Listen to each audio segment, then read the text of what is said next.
bem-vindo ao canal Ano da Figueira. Hoje é dia 22 de fevereiro de 2020. Se você não é inscrito, se inscreva. Vamos para as notícias. Mar Morto floresce pela primeira vez. Estaria a profecia de Ezequiel se realizando? Para aqueles que visitaram o ponto mais baixo da face da Terra, a profecia de Ezequiel sobre o retorno do Mar Morto ao fim dos dias parece impossível. Mais recentemente, os cientistas ficaram chocados ao descobrir que os buracos que aparecem ao redor do mar estão rapidamente se enchendo de peixes e outras formas de vida nunca vistas na região inóspita. Então me disse, essas águas saem em direção à região leste e descem na Arabá. Quando entrarem no mar das águas pútridas, as águas serão curadas e acontecerá que toda criatura viva com a qual ela pulga para onde quer que os rios venham viverá. E haverá uma multidão muito grande de peixes, pois essas águas vieram para lá, para que todas as coisas sejam curadas e possam viver para onde quer que o rio chegue. Ezequiel 47, 8, 9. Graças às chuvas recordes de Israel, surgiram flores, fôlegos surgiram dos penhascos até a costa da região do Mar Morto no norte. O trecho de 6 quilômetros de Kibbutz Kailah e Ovinat está vivo com campos recém-formados de espécies anuais cujas sementes podem permanecer adormecidas no deserto por anos, até que haja água suficiente para que elas brotem. Bennett testemunhou peixes nas fossas do Mar Morto, micro-organismos, vegetação crescente, milhões de visitantes a cada ano que procuram vida através do corpo com altos níveis de oxigênio da água e minerais especiais. De fato, a existência de peixes no Mar Morto, uma realidade que parece contradizer as leis da natureza, foi explicada pela ciência e pela profecia bíblica. Chegando ao Mar Morto, o ponto mais baixo da Terra, você vê a profecia se tornando realidade, disse ele. Segundo a Bíblia, a paisagem mudou com a destruição de Sodoma e Gomorra, que transformou o vale em um terreno baldio. A Bíblia também descreve a área como fértil e bem regada, com sua narrativa de Ló olhando para o vale onde o Mar Morto está agora. Ló olhando para o vale onde o Mar Morto está agora. Aí você vê lá o versículo de Gênesis 13, 10. Um lugar que já foi amaldiçoado nos tempos bíblicos, agora você pode vir aqui para o Mar Morto, explorar as fossas e ver peixes onde a água recuou, cumprindo profecias de Ezequiel, que falaram sobre a terra florescendo e florescendo quando os judeus retornam, disse Bedém.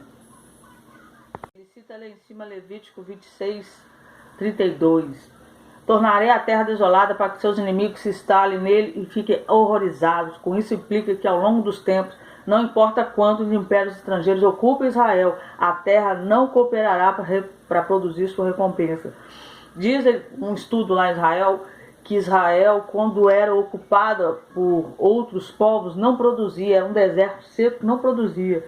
Só voltou a produzir quando o povo de Israel voltou para Israel.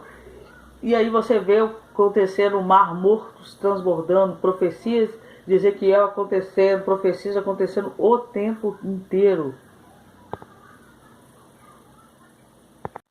De fato, a profecia bíblica também sustenta que a água fluirá a leste de Jerusalém para o Mar Morto, enchendo de peixe o deserto ao redor com vida.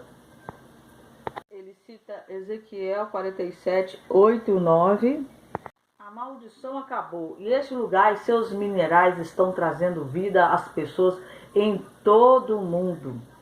Bennett passou os anos falando sobre a experiência da comunidade israelense de Sderot, no sul de Israel, sobre a constante ameaça do terrorismo do Hamas.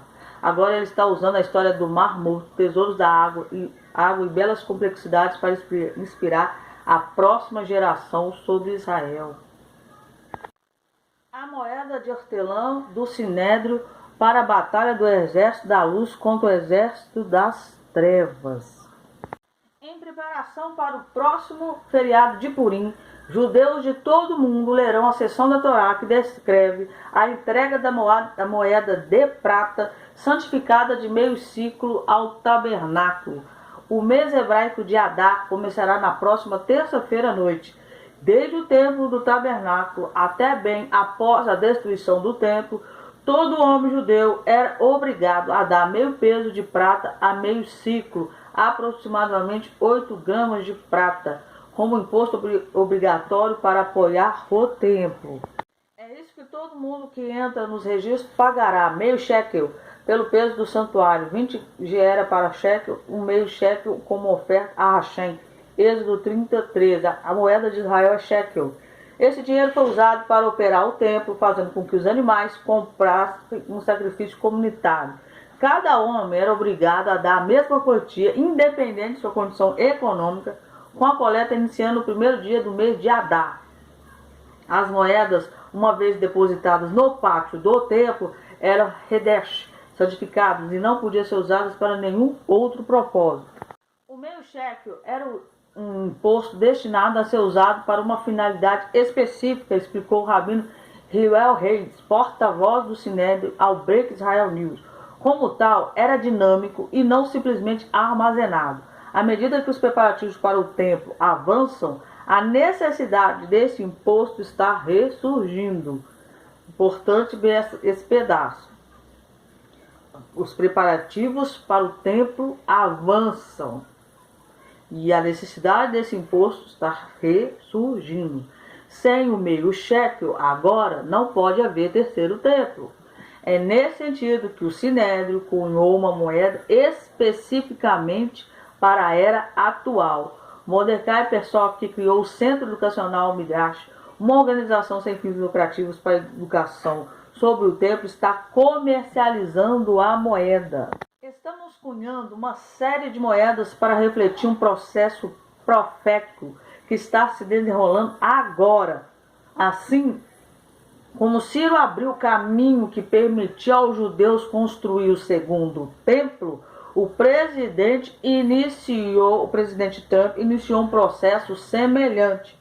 Com seu acordo do século, Trump reconheceu a aliança que deu todo Israel, o povo judeu. Assim como qualquer feito significativo é comemorado com uma cunhagem de uma moeda, estamos cunhando uma moeda para anunciar pela primeira vez em 2000 anos. Um grande líder mundial está reconhecendo esse pacto. Este não é um evento político, é uma abertura para que cada país, para cada indivíduo, participe do que está se tornando um despertar global para o pacto bíblico. Este é o ponto de partida a partir do qual o Messias crescerá. O Messias crescerá. Persoft alertou que tais medidas em direção à redenção podem ser o catalisador de problemas. Ao longo da história, sempre que qualquer ação é feita para trazer a redenção, o lado sombrio aumenta seus esforços para derrubar os justos. Aí ele cita passagens ali bíblicas. Antes de construir o primeiro templo em Jerusalém, todos os inimigos do rei Davi se reuniram contra ele. Isso acontece por toda a Bíblia. Mas isso não é apenas bíblico. Aí ele cita após a Segunda Guerra Mundial, Hitler também, a grande luz traz sombras escuras. Mas a maneira real de combater essa escuridão não é combatê-la. A vitória vem de se juntar à luz e torná-la mais forte. Existem forças que estamos vendo agora, que estão se unindo à escuridão de maneira sem precedentes. Queremos aumentar a luz, dar às pessoas maneira de se identificar com as forças da luz. A maneira real de fazer isso é através do templo em Jerusalém. Mas na falta disso estamos contando os exércitos de luz através de moedas, da mesma forma que foi feito no templo. Está aí a moeda do terceiro templo, que já está sendo feita para a construção do terceiro templo. Como diz a reportagem, já está em andamento a construção do terceiro templo, não sei como. Pelo que eu estou vendo aqui, é o Trump e o Benjamin Netanyahu, bandeira dos Estados Unidos e de Israel.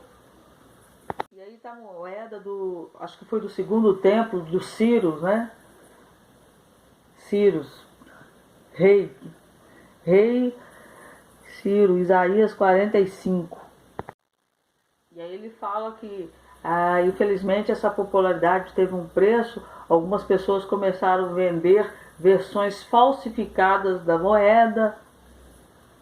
Isso é roubar recursos destinados ao templo. e tem consequências muito diferentes que são específicas na Torá. O porta-voz do Sinédrio ele cita Êxodo 30:12. O produto da venda da moeda será usado nas reconstituições dos serviços do templo, bem como em outros empreendimentos educacionais e práticos que ajudam a se preparar para o terceiro templo. Se necessário, os recursos serão utilizados para a construção do templo. A moeda especial foi produzida para elogiar o presidente Donald Trump e Benjamin Netanyahu por fazer todo o possível para trazer luz ao mundo, como parte de um processo histórico divino para a reconstrução do terceiro templo. A moeda pode ser comprada no site educacional Midrash. Aí tem essa matéria aí que está dando o que falar em todos os grupos judaicos, tudo que tem a ver com o mundo judaico está falando.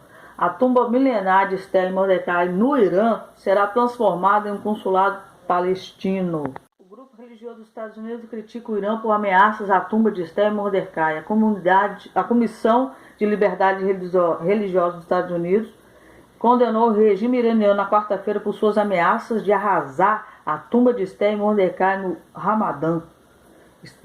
A USF está preocupado com as ameaças relatadas ao túmulo de Esther e Mordecai em Ramadã, no Irã, e enfatiza a responsabilidade do governo iraniano de proteger locais religiosos.